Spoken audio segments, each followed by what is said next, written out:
Presiden Republik Indonesia Joko Widodo menjadi perbincangan usai menggaungkan kampanye Cinta Produk Indonesia. Hal ini disampaikan Jokowi dalam pidato pembuka rapat kerja Kementerian Perdagangan atau Kemendak pada Kamis 4 Maret 2021. Halo Sobat Prima Plasindo, kembali lagi di Kabar Bisnis Prima Plasindo. Kita bisa melihat produk-produk impor China membanjiri pasar Indonesia dengan harga yang sangat murah. Kenapa produk-produk impor China bisa mendominasi pasar Indonesia seperti ini? Apa faktor-faktor yang menunjang harga murahnya? Dan apakah produk Indonesia bisa bersaing ke depannya dengan produk impor China? Kita akan bahas dalam Kabar Bisnis kali ini.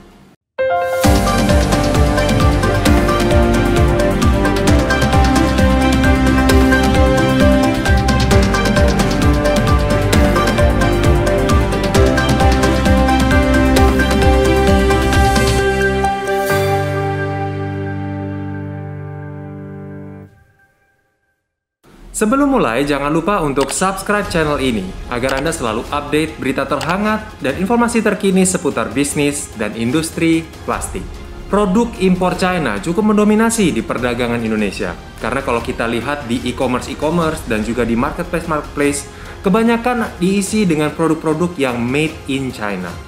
Bahkan tidak jarang kita bisa temui barang yang kalau kita beli dikirimnya langsung dari negeri tirai bambu tersebut. Harganya pun juga bisa lebih murah kalau dibandingkan dengan produk lokal. Kenapa produk China yang diimpor ribuan kilo jauhnya bisa lebih murah daripada produk yang sama yang dibuat dalam negeri di Indonesia?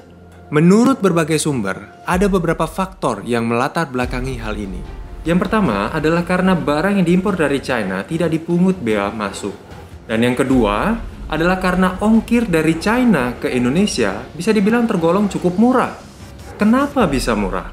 Jawabannya adalah karena volume kargo barang yang dikirim ke Indonesia sangat tinggi sekali. Jumlah barang yang dikirim ke Indonesia dari China luar biasa banyak. Kalau kita lihat dari data Januari sampai Agustus 2021 ini saja, China menjadi pemasok barang impor non-migas tertinggi dengan total transaksi mencapai 34,67 miliar US dollar atau sekitar 32% dari total impor non-migas kita di Indonesia.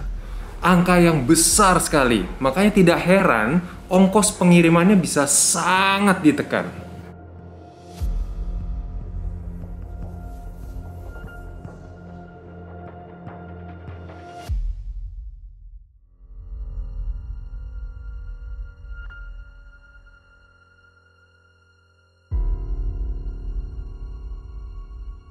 Ditambah juga, para pelaku usaha manufaktur China sangat fokus menggunakan biaya modal mereka untuk meningkatkan proses produksi mereka, sehingga memungkinkan mereka untuk memproduksi barang secara massal dengan seefisien mungkin.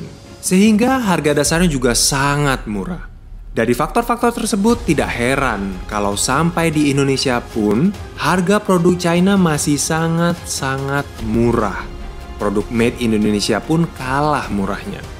Contoh mudahnya kita bisa lihat di industri tekstil atau garment. Kaos t-shirt import dari China rata-rata dijual dengan harga 20 ribuan rupiah saja. Sedangkan harga kaos produksi dalam negeri dijualnya paling murah 47 ribuan rupiah. Jaket juga sama. Jaket impor China dijualnya hanya sekitar 60 ribuan saja. Sedangkan jaket made in Indonesia paling tidak harganya 100 ribuan. Bahkan hijab yang diimpor dari China harganya hanya Rp2.000 saja per piece-nya. Sedangkan produk hijab merek Zoya atau Elzata dalam negeri harganya bisa mencapai 78 ribuan. Jomplang sekali jauhnya.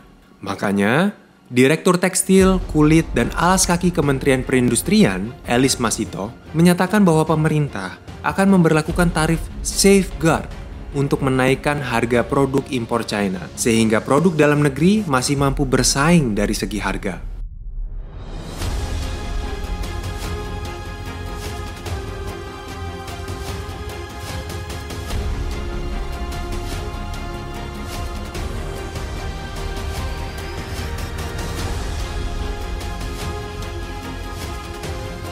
Memang, dengan invasi skala besar seperti ini, pemerintah harus turun tangan agar mencegah terjadinya strategi predatory pricing. Menurut Menteri Perdagangan Muhammad Lutfi, Strategi predatory pricing ini biasanya digunakan untuk merusak harga pasar yang ada sehingga membuat bangkrut persaingan yang ada saat itu.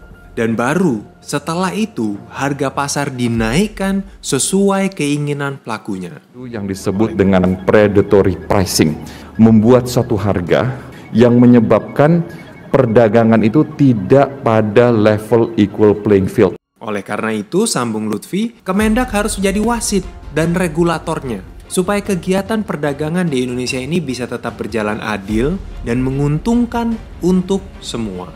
Sesuai dengan amanat dari Presiden Joko Widodo dan juga amanat undang-undang, Kemendak perlu memastikan setiap kegiatan perdagangan yang terjadi di Indonesia baik online maupun yang offline itu tertib dan bebas dari praktek-praktek perdagangan yang tidak sehat. Nah, bagaimana menurut Sobat Prima Plasindo? Apakah menurut Anda ke depannya produk Indonesia bisa bersaing dengan produk impor China dengan bantuan dari pemerintah juga?